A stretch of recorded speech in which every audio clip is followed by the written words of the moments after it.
So yeah, this is welcome to the Jones Foster Accelerator program info session for this year.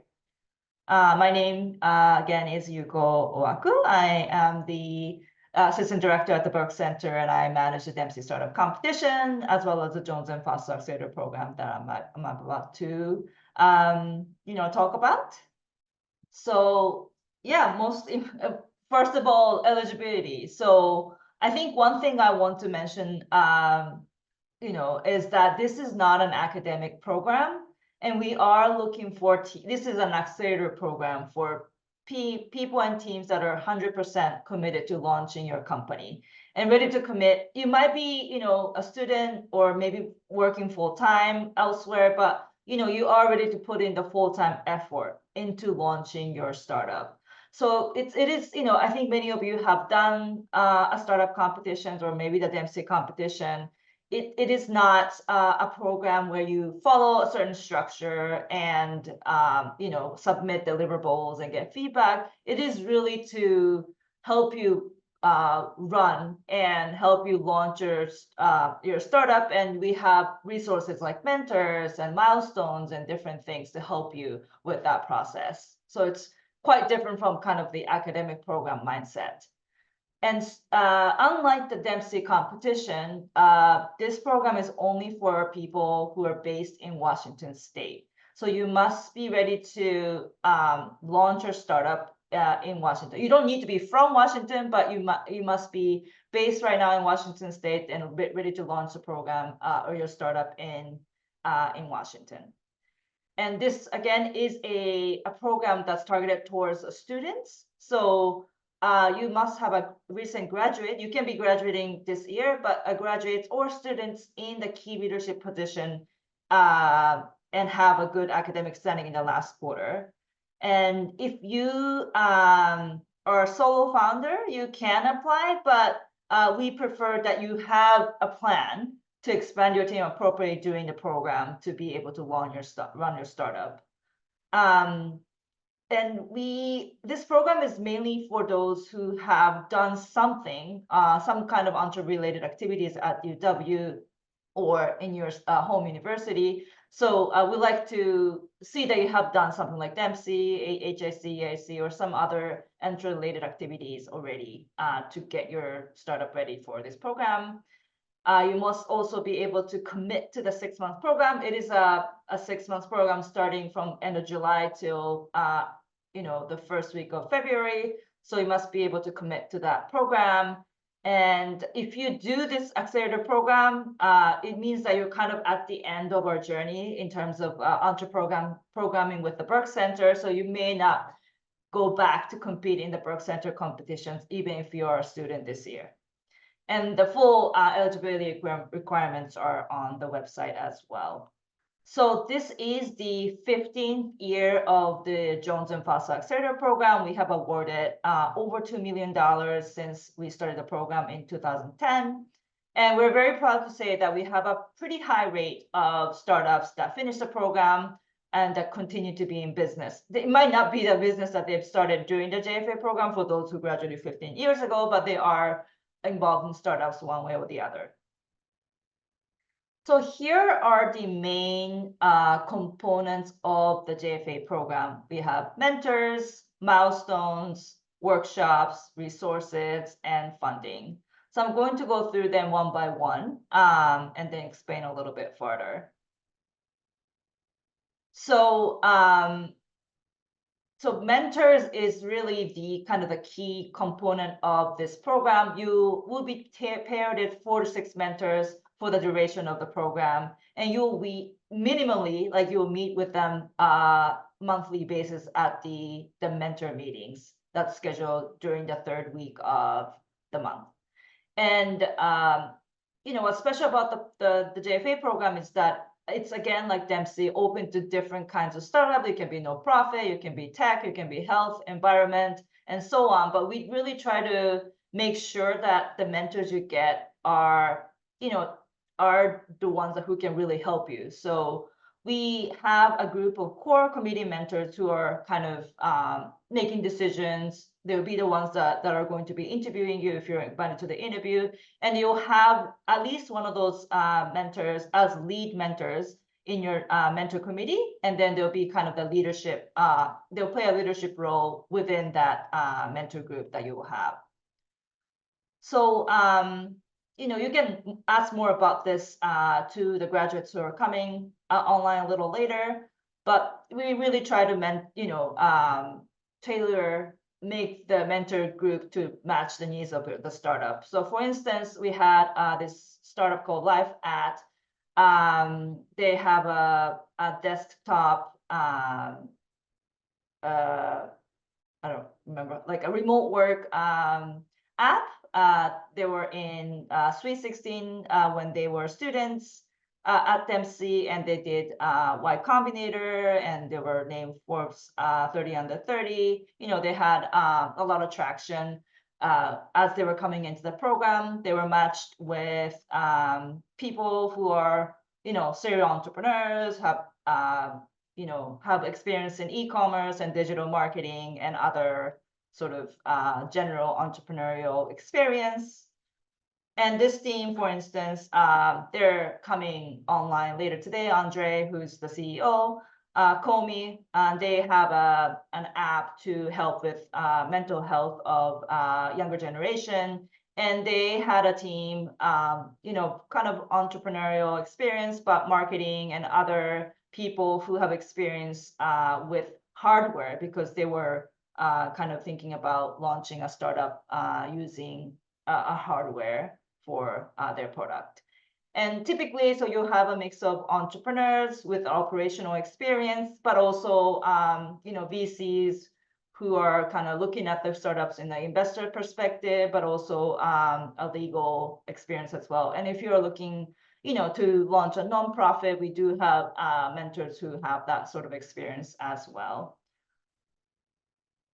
And yes, milestones. So this is, again, a very important part of the JFA program, and your progress is based on the completion of the milestones.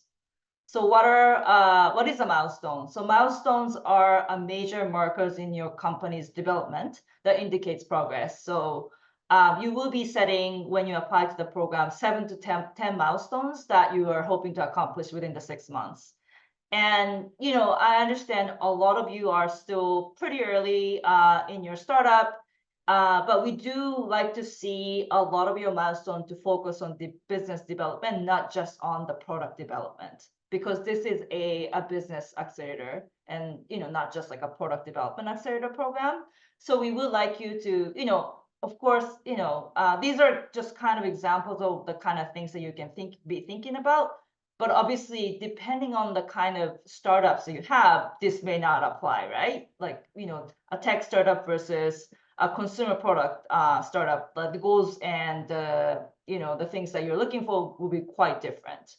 So you might be thinking about, fundraising from research grant if your, product is based on a research. You could be launching a beta model of a product and service if you have a physical or online product. You could be getting letters of intent from prospective customers, or doing more customer discovery interviews for your product. And it could be also thinking about raising seed funding. So these milestones really kind of depends on the way you are in your process. So milestones must be completed by February 2025, and templates and examples are all available on the JFA website. So please use the template that's on the website to submit your milestones for the application. So there are some required milestones. So this applies to everybody who applies to the program. So instead of, at the end, we will, if you complete the milestones and if we think, that you're eligible, we give you the seed funding of up to $25,000. And when we do that, we don't give it to the individual, we give it to the teams and the company. So you do have to set up a business structure. So you have to incorporate, have bank accounts, have a logo, so on, which I think many of you are already thinking about.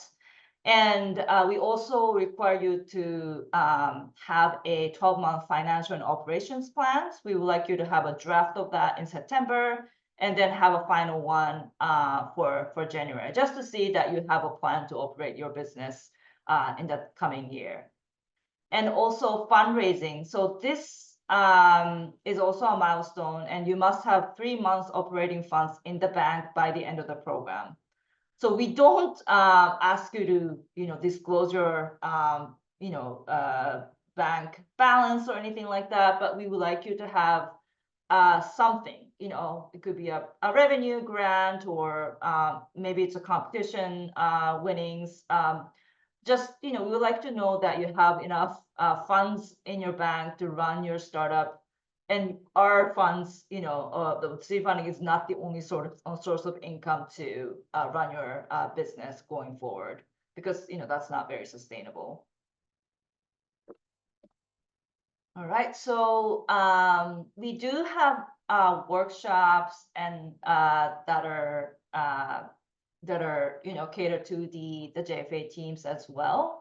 The one kind of the major one is the welcome week. So we have a week-long startup bootcamp during the week of July 22nd for this cohort. So if you're applying, please block that on your calendar. Just, if you get into the program, you will be required to have at least one person in all of the sessions during this week. And it'll be held at the Foster School.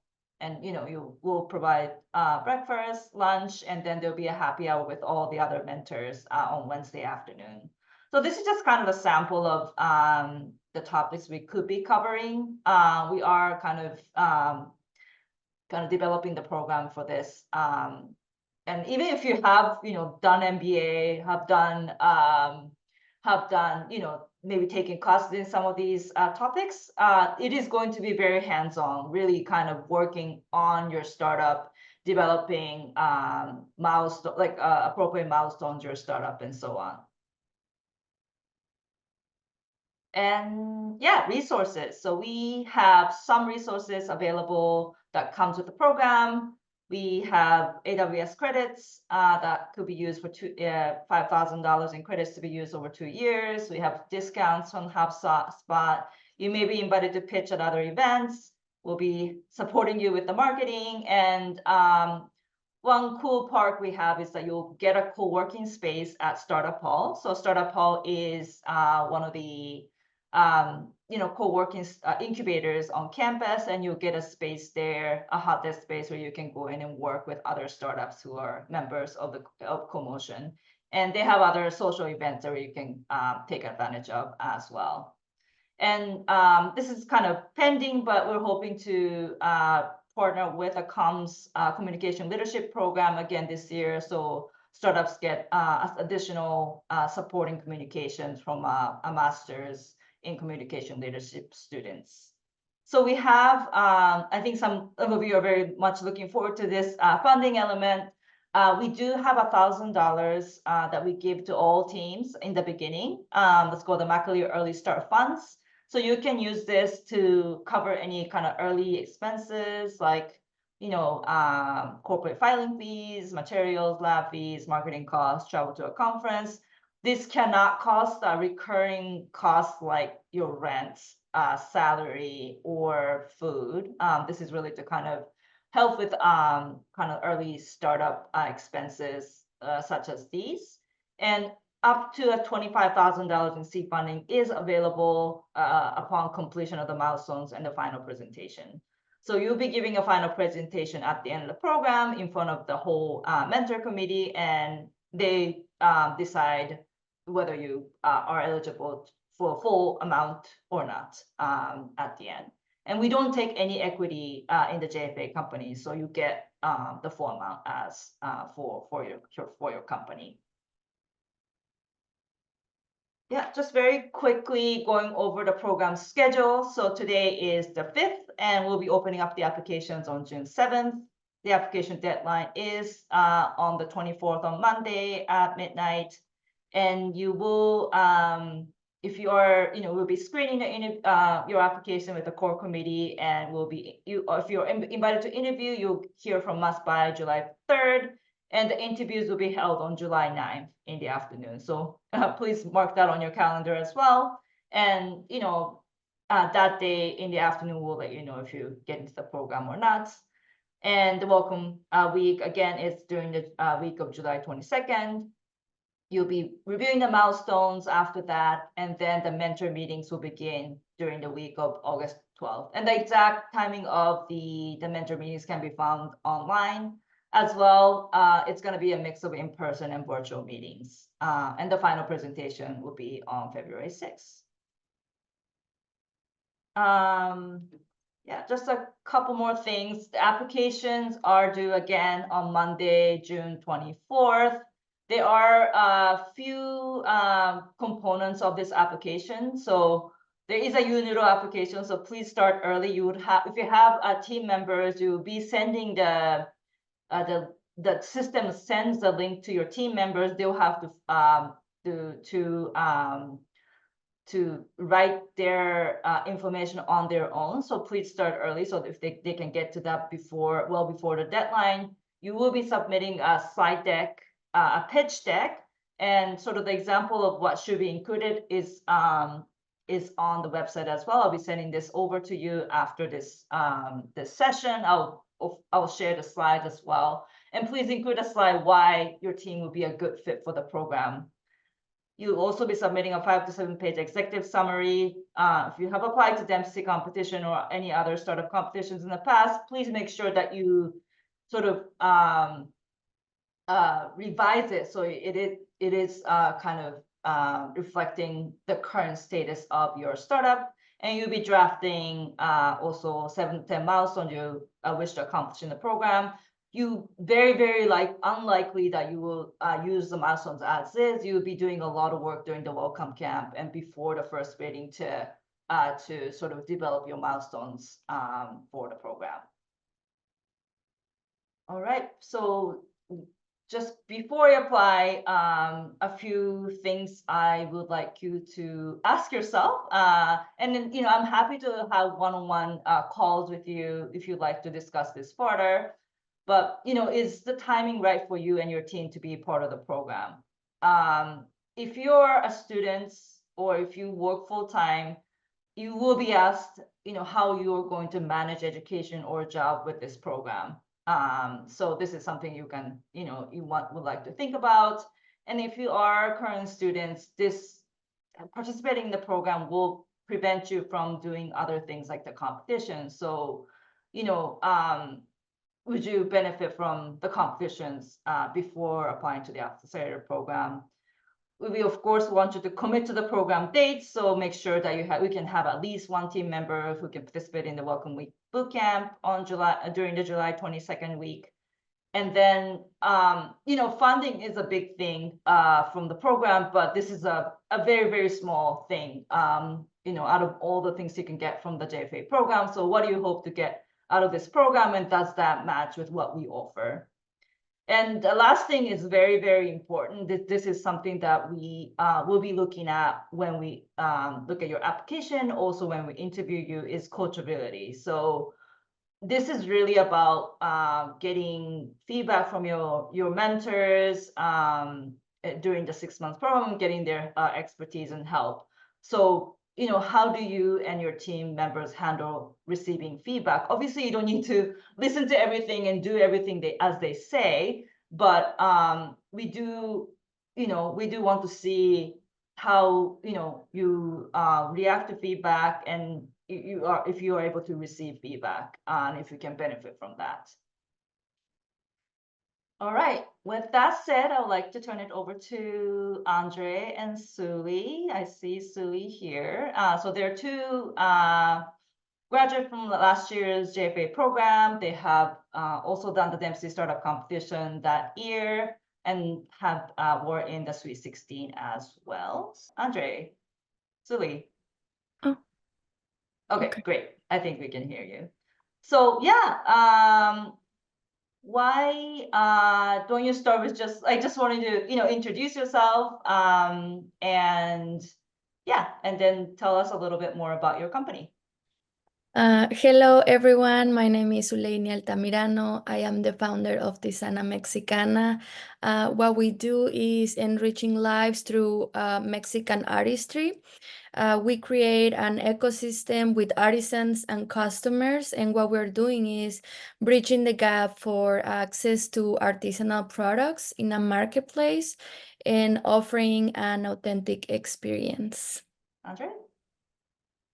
What's up, y'all? Evelyn, Lucy, hello. If y'all turn on your cameras, I'll say hello to you too. But thanks for having me, Yuko. Good to see you, Silly. My name's André Stone. I am the founder and CEO of Panyon, and we are creating a virtual pet for mental health. So think of Tamagotchi or Neopets, Club Penguin, all those kind of things, but for stress and anxiety. So trying to create a relatable, engageable character that you can help learn breathing exercises with.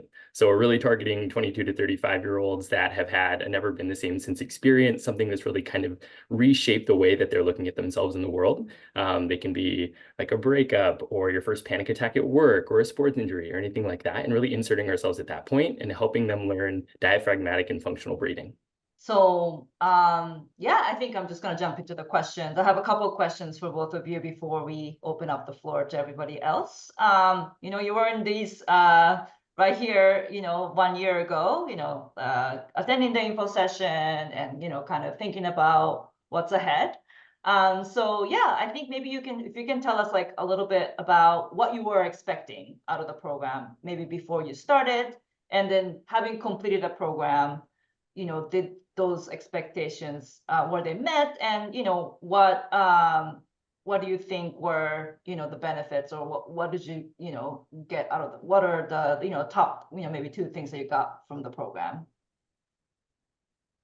Well, I will jump first. Okay. Well, my expectations were mostly to learn as much as I could, and so it was an opportunity. That's how I saw it.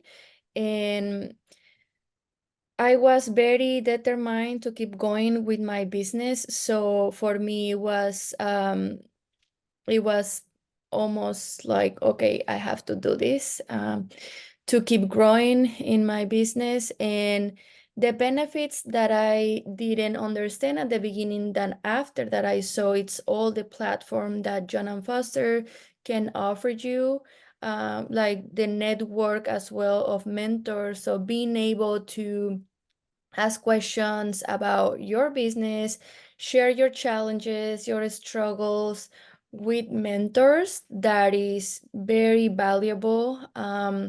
That is not something that you just find around the corner. And so definitely that. Also the platform that the university offers you, because I feel like there's a lot of word of mouth that can happen, the communications and marketing, all that platform is like getting marketing without paying that marketing, which is huge. And being involved with the business people, the angel investors, other type of investors that can contribute to your business. Again, it's also one of the highlights that Seattle in general have, and also the university.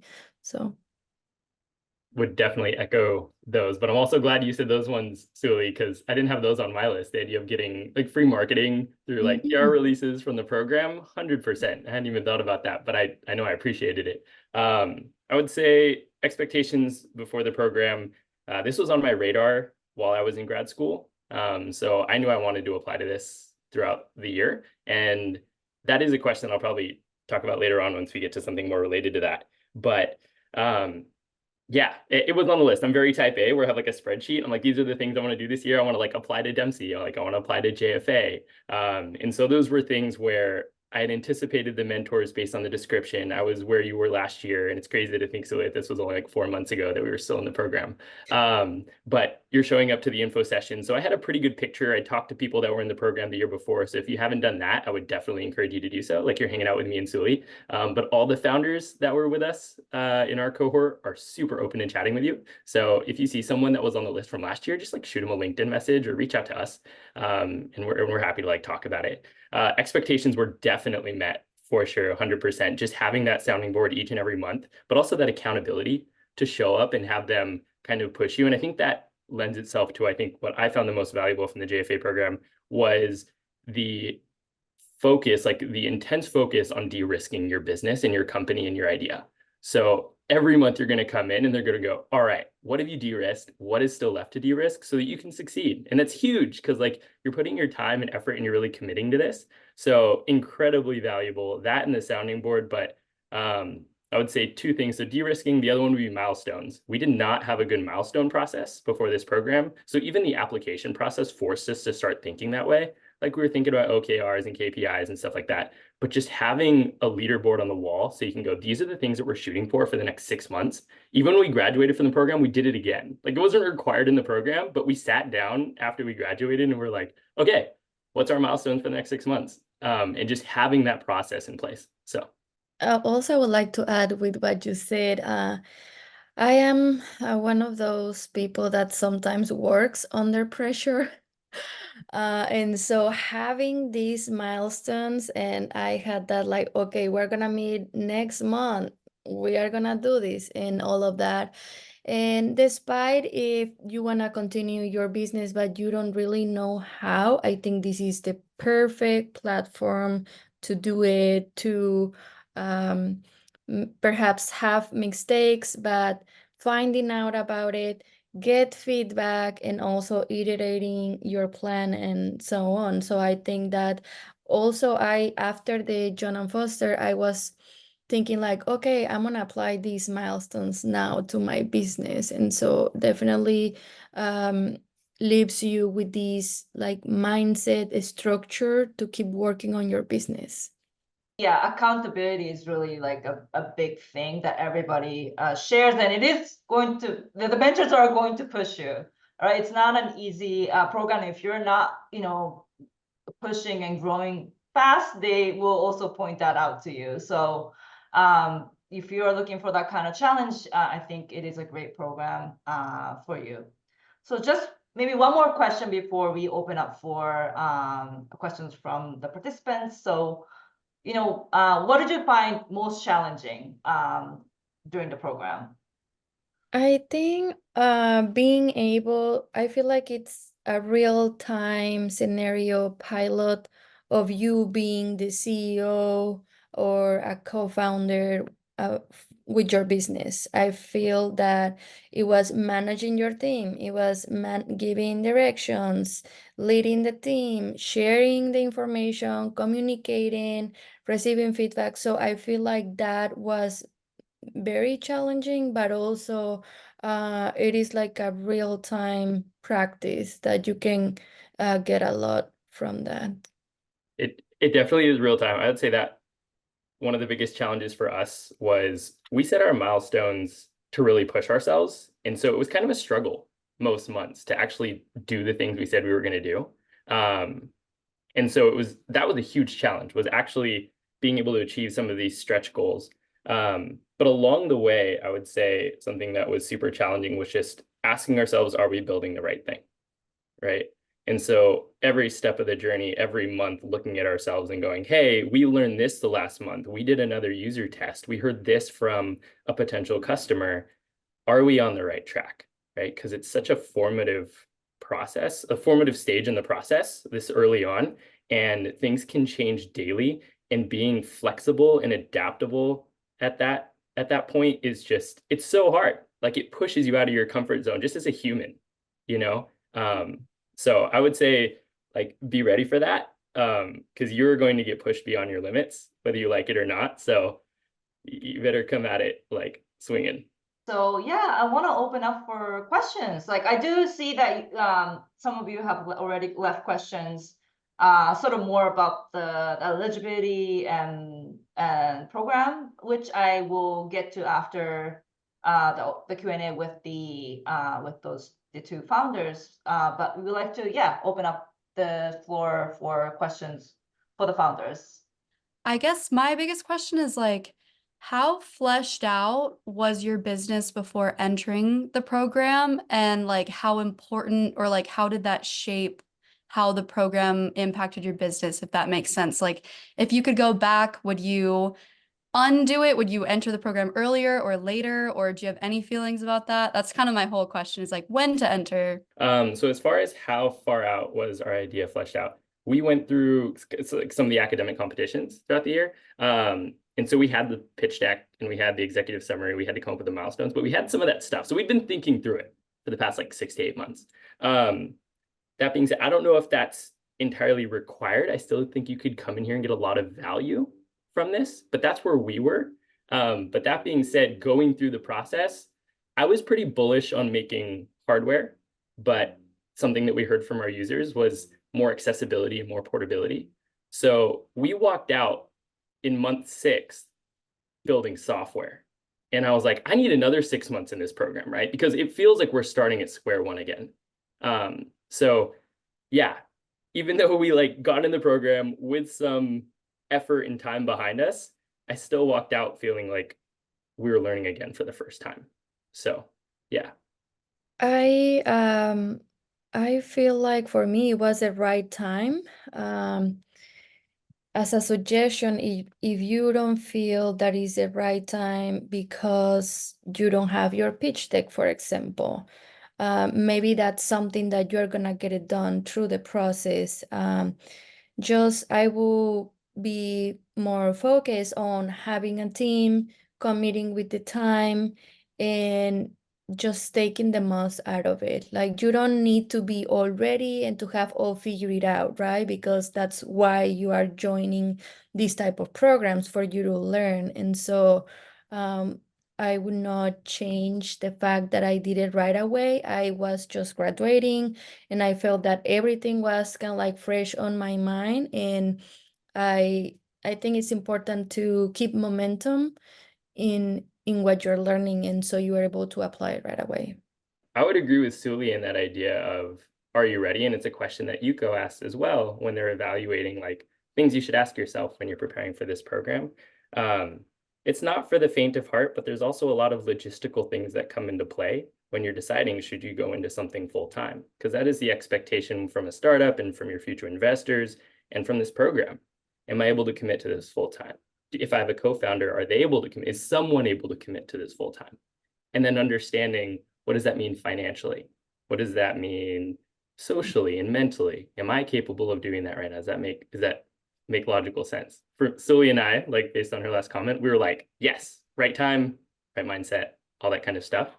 But there is no shame in saying, I need to keep my job right now. Like there is no shame in going, yeah, we're not really ready to dive headfirst all into this. And that's totally okay. But when you are, this program's amazing. I think you two are kind of similar in a way that you were like the one person committing full time, but you had a team of people who had other commitment, but were helping out with your startup. So maybe you can kind of talk about that experience as well. I think that'd be helpful. Well, yeah, as Yuko was mentioning, in my case, we were 5 or 6, and so everybody was just graduating, so we weren't students anymore. And we wanted to just focus full time and effort. What I try to do is trying to realize that and then organize with the mentors, organize ourselves with the mentors, with the team. So we were able to not having all the tasks on only one person, or just kind of like being flexible and adapt to the time, either Zoom, in-person meetings, and following up with the task. So it was more about organizing, realizing what's the time that each person can have, and going from there. Yeah, and I'll say something similar because Celia and I actually graduated from the same program together in Foster. So yeah, we were both graduated. We both went in on this full time. I had a co-founder who was part-time, pretty much full time. She was like 30 hours. And then we actually lost our software engineer. He had to go back home towards the beginning of the program. So we had to find a new team member during the program, and it became one of our milestones or one of our goals, right? But I would say, as far as like your question for people, there was someone in the program who was doing studies full time and this, which blew my mind. I was like, that's impressive. But you're right, I'd reach out to them. if you wanted to hear more about that balance. So YEW ride. And then a single founder that was in our cohort, and both of these guys are super cool, so they'd probably be open to talking to you, is Zane from Nowhere Foods. He was a solo founder, but he brought on an employee during the program. But he was running it solo to begin with, which was also really impressive. It'd be hard. I just knew I needed a team around me. So I would say, like, you do not, don't be, if you have a job or if you're a student, you can still apply to the program. But I think I would say our expectation is that it's like, yes, I have a full-time job, but I'm ready to commit another full-time, right, to launching this startup. And not like, I don't think it's a program for someone who's like, oh, yeah, I kind of want to do this startup, and I'm gonna do maybe 30 minutes to an hour a day. I don't think that's the program for you. We do want you to commit. It doesn't mean that you commit like 8 more hours a day. There's no time requirement but you do have that sort of commitment to grow your startup off the bat. I wanted to see and get kind of a vibe of the sense of the milestones. So like maybe you have experience too with this if Panyon was a medical app, but was it the timeline pushing more towards like developing quickly and putting a product on the market that you could iterate, or was it also graceful of like maybe researching or being under the water for a little bit, like clinical testing, things like that? In my case, well, these milestones, you work with your team in order to set them up. Like, I want to achieve this during this program. And so in my case, for example, we wanted to prove if I was going to be only like a subscription model with a gift box. And so one of the first milestones for us was to research, doing customer discovery, surveys, interviews with people. So not necessarily like, oh, we're gonna launch in the next month, because as André was mentioning, like this is the time to really de-risking and not just saying, I'm gonna do this and launch tomorrow if you don't have the feedback from your customers asking to do that. And so I would say it's more on what you want to achieve.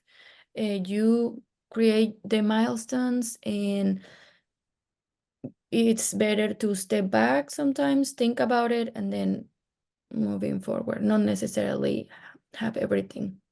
I'd reiterate a lot of that on our end as well, in building like a health-focused product. It was a balance of both, right? You need to be building something that's actually going to do what it says. So you need to make sure you can go build the tech out. But there's kind of two trains of thought. It's find out if you have the need and then build it, or build it and then find out if you have the need. And generally, if you're in the business side of things, you're like, oh, find out if there's like a group of people that want this, and then go build it for them.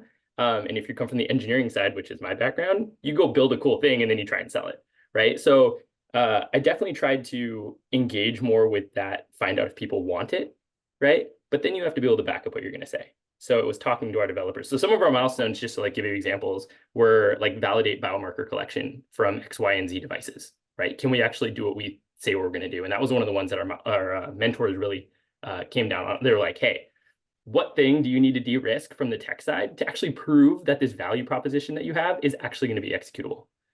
So that was one of the ones really early on. We were like, okay, we have to go do research.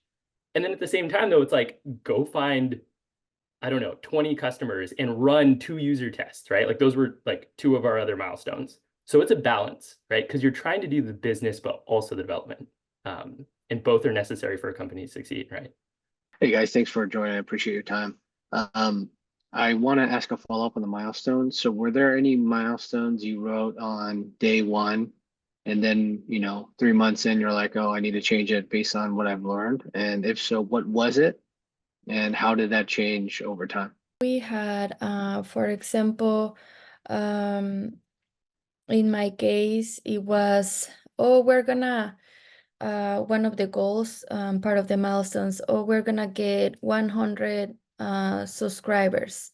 And so then we were questioning ourselves like, Well, it seems that first we need to validate the idea of this gift box and membership. And when we gather some feedback, we realize that maybe that wasn't the route to take to just get 100 subscribers. And it is based on how your customers are responding and what is the problem that you are solving. Because if you just want to keep building and accomplish the milestone without getting any customer, then it doesn't make a lot of sense. So it is flexible, and that's where you need to be ready to be able to iterate. If something is not working, what are you gonna do next? How are you gonna do it? And how are you gonna approach it? Because that is also part of the everyday of a business. Yeah, so one of the ones that we had was we wanted to like I'll read it to you like verbatim, but like prospect retail by establishing a relationship with one local brick and mortar to run purchasing experiment. And so we wanted to see like, could we get someone to put this in their store, right? We were developing a physical device at the time. And so we got to that point and we started the process toward that milestone. And we just found out that since we were selling it online, stores weren't actually as willing to carry it because they're like, oh, why would I carry this if like anyone could just buy it online, right? And it's like a high price item. So then it's like, if it's stolen, then that's like a huge cut from my like books, you know? And so it was like one of these things where we're like, oh, should we just scratch this milestone? And they were like, well, we learned from it and it's already kind of late in the game, right? So we actually didn't change it. We just owned up to what we said we were going to do. And we walked in, we're like, hey, we learned. We didn't get into a store. We didn't, you know? And kind of taking that ownership and responsibility and then saying what you learned was still incredibly valuable for us. So that was like one of the ones that we went through about halfway through the program. One thing I would add about that is that, yes, like we would like to see you accomplish all the milestones. That's great. But that's not how we decide the funding amount. We really look at your process, right? Like, what did you learn? And if you, it doesn't, if you didn't meet, let's say, 10% of the milestones or 5% of the milestone, it doesn't mean that you would not get the full amount. We really look at like, how much did you develop your idea or a company during the 6 months process, and do we see your company moving forward, like with André and Suli's company as like a year after. So yeah, this is so just I wanted to add that part.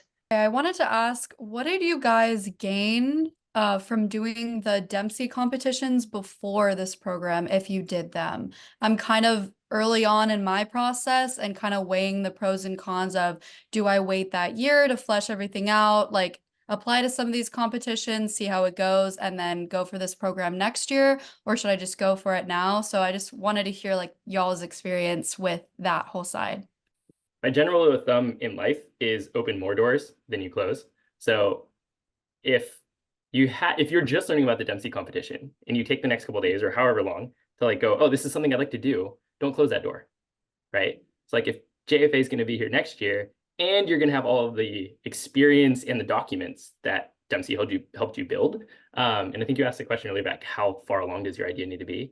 A year's a good amount of time to like put into idea and really flesh it out and see if it's something you even want to commit to. Or if you already know, then, but yeah, it just sounds like to me, if Dempsey was something you want to do, you're going to be blocking yourself from that by applying this year. That being said, I'll entertain the devil's advocate flip side of the coin. If you're to do JFA this year while you're in school, you'd probably be able to go back into school and have that resource and have that community as opposed to like once you've graduated. So I could see pros and cons to both sides. It's one you're probably like, it's going to be up to you doing that reflection. But if it was me, I'd be like, oh no, why would I shut the door on myself to like another cool thing? Like I always want to try and do it all, which bites me sometimes, but that's just my perspective. Hopefully Suli can offer another one because mine doesn't always work out.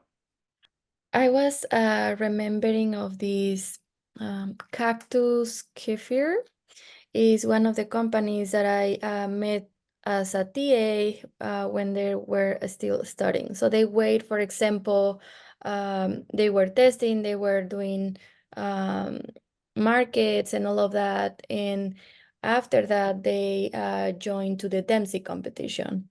And so they wait a little bit, but again, I will say that it will be good for you to have a goal. Perhaps your goal right now is to to start your network. So when you apply, you have all that established. For me, I think the gain was the practice that you can get.